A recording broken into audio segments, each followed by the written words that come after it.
paralizalyatsiya sifatida qora bitumlik polimachivinani surib berdik.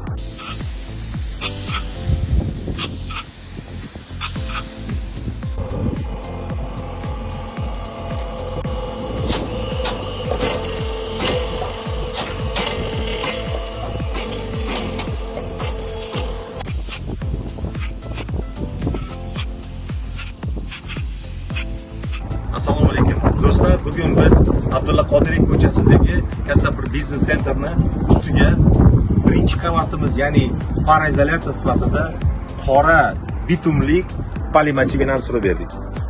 Bu ham juda ham kuchli material.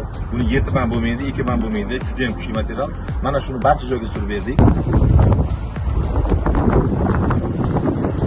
Bundan keyingi bizning etapimiz hali teplоизоляtsiya hamda gidroizolyatsiya. Gidroizolyatsiya sifatida ham bu yo'lga biz polimachivini sepib beramiz. Bu finish sloyimiz, ya'ni чистая polimachivina deydi yoki toza polimachivina. Mana shuni surib beramiz.